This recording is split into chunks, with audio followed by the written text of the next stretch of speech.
తిరుపతి బయటకుందా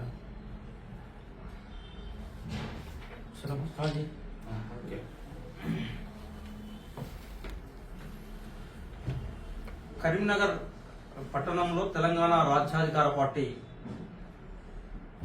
జిల్లా కార్యాలయంలో ఈరోజు ఈ పత్రికా సమావేశం నిర్వహిస్తున్నాం. పత్రికా సమావేశంలో నా పేరు మాదం రజనీ కుమార్ యాదవ్, తెలంగాణ రాజ్యాధికార పార్టీ రాష్ట్ర వర్కింగ్ ప్రెసిడెంట్, ఉమ్మడి కరీంనగర్ జిల్లా పార్టీ ఇన్ఛార్జిగా ఉన్నాను.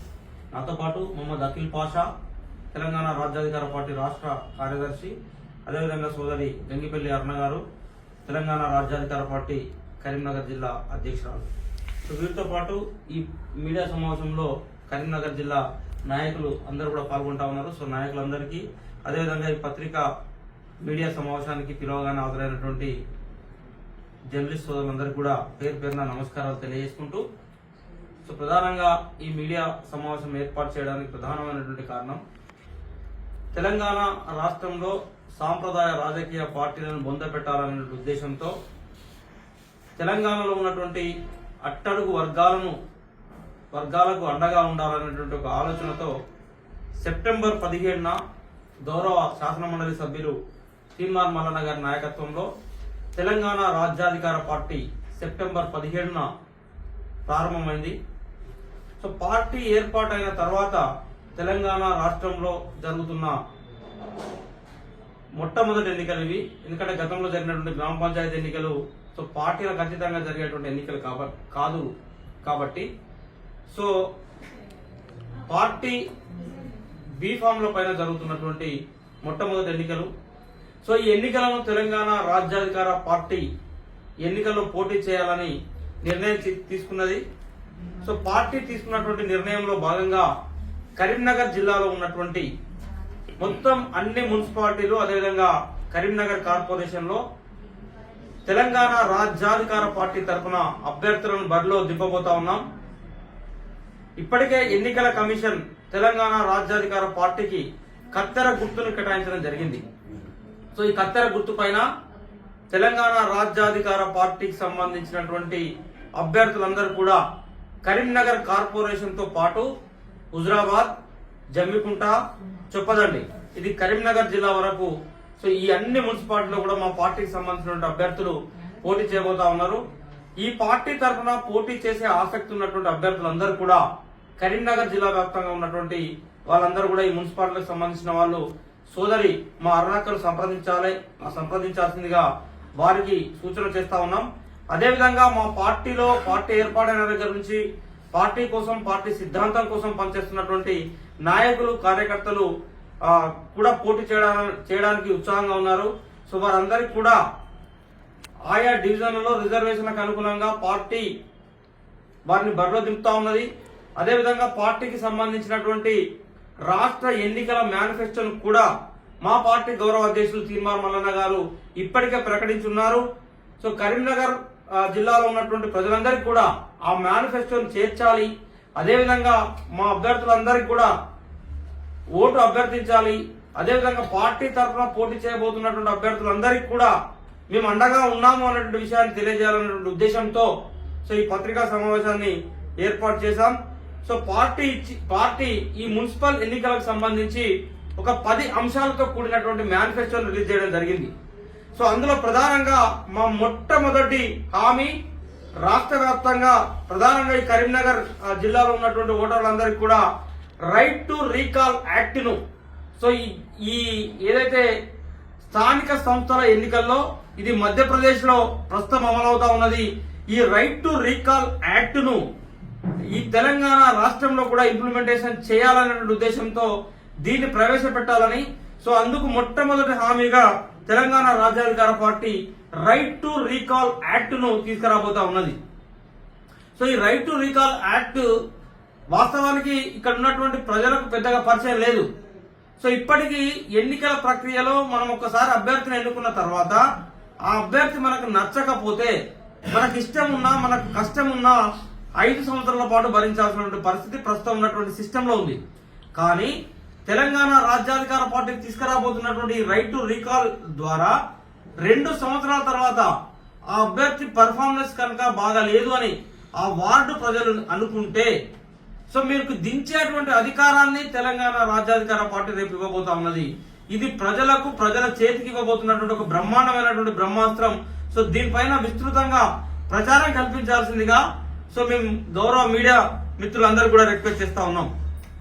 అదేవిధంగా ఏ వార్డులో కడుతున్నటువంటి పన్నులు ఏవైతే ఉన్నాయో ఆ వార్డు ప్రజలకే చెందే విధంగా ట్యాక్స్ మరియు సేవల ఒప్పందంతో 2వ హామీని ఇక్కడ ప్రజలకు ఇవ్వబోతా ఉన్నాం. అదేవిధంగా భద్రతతో కూడినటువంటి భరోసాను వార్డు పంచాయతీలు వార్డులోనే పరిష్కారం, ప్రతి మహిళా భద్రతకు గ్యారంటీ కార్డులు, పోలీస్ స్టేషన్ కు వెళ్లేటువంటి అవకాశం చివరి అవకాశం మాత్రమే ఉండాలి. ఆయా వార్డులో ఉన్నటువంటి అన్ని సమస్యలకు ఆ వార్డులోనే పరిష్కారం చూపెట్టాలనే ఉద్దేశంతో భద్రతతో కూడినటువంటి భరోసా అనే అంశంతో 3వ హామీని మేము తెలంగాణ రాజ్యాధికార పార్టీ ఈ కరీంనగర్ జిల్లాలో మున్సిపల్ ఎన్నికల్లో ప్రజలకు ఇవ్వబోతున్నటువంటి 3వ హామీ. అదేవిధంగా ఈ మొత్తం మున్సిపాలిటీ కానీ కార్పొరేషన్ అన్ని కూడా ఈ కార్పొరేషన్ అయినా మున్సిపాలిటీ అయినా వార్డు అయినా ఇది ప్రజలది ఈ వార్డుగా ఉన్నప్పుడు మేము ప్రజలకు హామీలు ఇవ్వడం కాదు, ప్రజలకు మేము జవాబుదారీగా ఉంటాం, ప్రజలకు జీతగాలలా పనిచేస్తాం. కాబట్టి మేము ఏమేమి పని చేయాలి, మా పార్టీ తరఫున పోటీ చేసి గెలిచినటువంటి కౌన్సిలర్ అయినా లేదా కార్పొరేటర్ అయినా ఎవరు ఏం పని చేయాలో నిర్ణయించేటువంటి అధికారం ప్రజల చేతికే ఇవ్వబోతా ఉన్నాం. సో మేము కార్పొరేటర్ లేదా కౌన్సిలర్ యొక్క ఆలోచనలు అక్కడ ఇంప్లిమెంటేషన్ చేయడం కాకుండా ప్రజల యొక్క ఆలోచనలు ఇంప్లిమెంటేషన్ చేసే విధంగా ప్రజలకు ఒక జీతగాలుగా పనిచేసేటువంటి కౌన్సిలర్లను కార్పొరేటర్లను తీసుకురావాలనే ఉద్దేశంతో ఈ హామీని ఇస్తా ఉన్నాం. ఇక మన డబ్బు మన నిర్ణయం ఇది 5వ హామీగా ఉండబోతా ఉన్నది.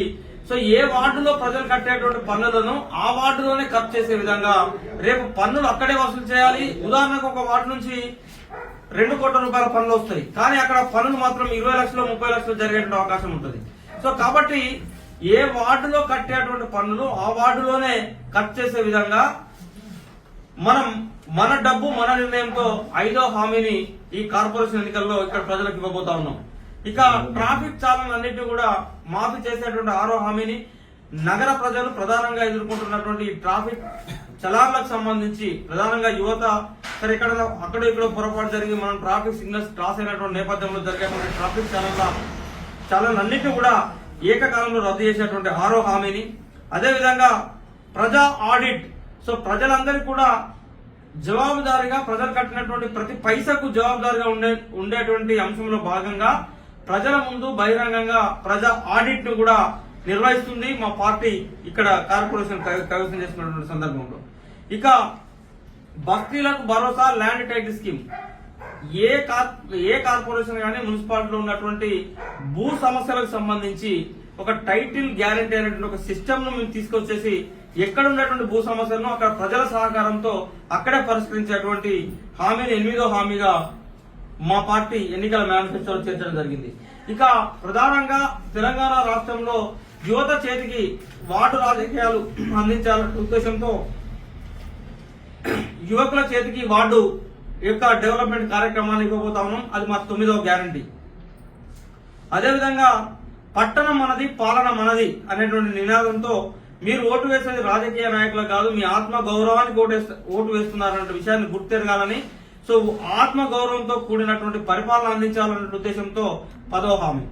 ఇట్లా తెలంగాణ రాజ్యాధికార పార్టీ మొత్తం 10 హామీలను ఈ మున్సిపల్ ఎన్నికల మేనిఫెస్టోగా తెలంగాణ సమాజం ముందు పెట్టబోతా ఉన్నది. కాబట్టి కరీంనగర్ కార్పొరేషన్ ఉన్నటువంటి ప్రజలు కావచ్చు, మేధావులు, ప్రొఫెసర్లు అందరూ కూడా ఈసారి మొట్టమొదటి ఎన్నికల్లో పోటీ చేస్తున్నటువంటి టీఆర్పీ పార్టీకి పట్టం కట్టాల్సిందిగా అవకాశం ఇవ్వాల్సిందిగా రిక్వెస్ట్ చేస్తా ఉన్నాం.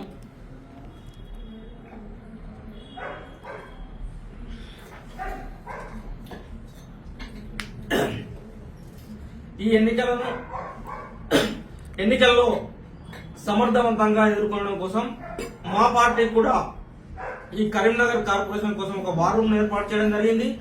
ఈ వార్ రూమ్ ఇన్ఛార్జిగా కరీంనగర్ జిల్లా పార్టీ అధ్యక్షురాలు సోదరి అరుణక్కతో పాటు వారి బృందం ఇక్కడ 24/7 పనిచేస్తుంది. కాబట్టి ప్రజలు కావచ్చు, లేదా వార్డు నుండి వార్డు కౌన్సిలర్ గా కార్పొరేటర్ గా పోటీ చేసినటువంటి అభ్యర్థులు కావచ్చు అరుణాకర్ సంప్రదించాల్సిందిగా రిక్వెస్ట్ చేస్తూ ఈ మీడియా సమావేశంలో పాల్గొన్నటువంటి మీడియా సోదరులందరూ కూడా పేరు పేరున కృతజ్ఞతలు ధన్యవాదాలు తెలియజేసుకుంటూ ఈ మీడియా సమావేశాన్ని ముగిస్తాము. సార్, ఇప్పుడు మీరు ఒక క్వశ్చన్ చెప్పారు, ట్రాఫిక్ చాలన్లు ఇక్కడ ఉన్న వాళ్ళకు మాఫీ చేపిస్తామని అన్నారు కదా, ఇది రాష్ట్ర సమస్య కదా, ఇక్కడ మీరు కార్పొరేషన్ గెలిస్తే మీరు అక్కడ ఎట్లా మాఫీ చేయగలుగుతారు? అయితే ఎక్కడైతే ఉదాహరణకు ఇప్పుడు జనరల్ ఎట్లా జరుగుతూ ఉంటుంది అంటే మన కార్పొరేషన్ సంబంధించినటువంటి ఫండ్స్ డిఫరెన్స్ ఉంటాయి, అదేవిధంగా రాష్ట్ర ప్రభుత్వం ఫండ్స్ డిఫరెన్స్ ఉంటాయి, కేంద్ర ప్రభుత్వం ఫండ్స్ డిఫరెన్స్ ఉంటాయి. ఈ కార్పొరేషన్లకు సంబంధించినటువంటి ఫండ్స్ నుంచి మనకు జనరల్ ఫండ్స్ ఈ కార్పొరేషన్ అవైలబుల్ ఉన్నది. సో రాష్ట్ర ప్రభుత్వం నిర్వహించే శాంతి భద్రత నిర్వహణ, ట్రాఫిక్ నిర్వహణ, ఆ వ్యవహారాలు ఆ రాష్ట్ర ప్రభుత్వం చూసుకుంటా ఉంటది.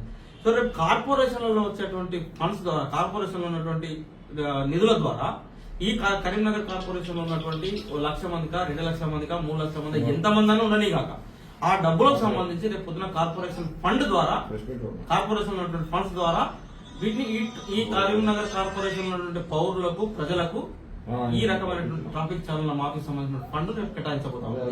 ఈ కరీంనగర్ కార్పొరేషన్ లో రేపు జరగబోయేటువంటి కార్పొరేటర్ల నేతృత్వంలో జరిగేటువంటి జనరల్ బాడీ ఆ నిర్ణయం తీసుకుంటారు. ఆ కరీంనగర్ కార్పొరేషన్ ఫండ్ ద్వారా ఆ డబ్బులను క్లియర్ చేసే బాధ్యత రేపు పొద్దున మా కార్పొరేటర్లు కావచ్చు లేదా మా కౌన్సిలర్ కావచ్చు వాళ్ళందరూ కూడా తీసుకుంటాం. ఓకే.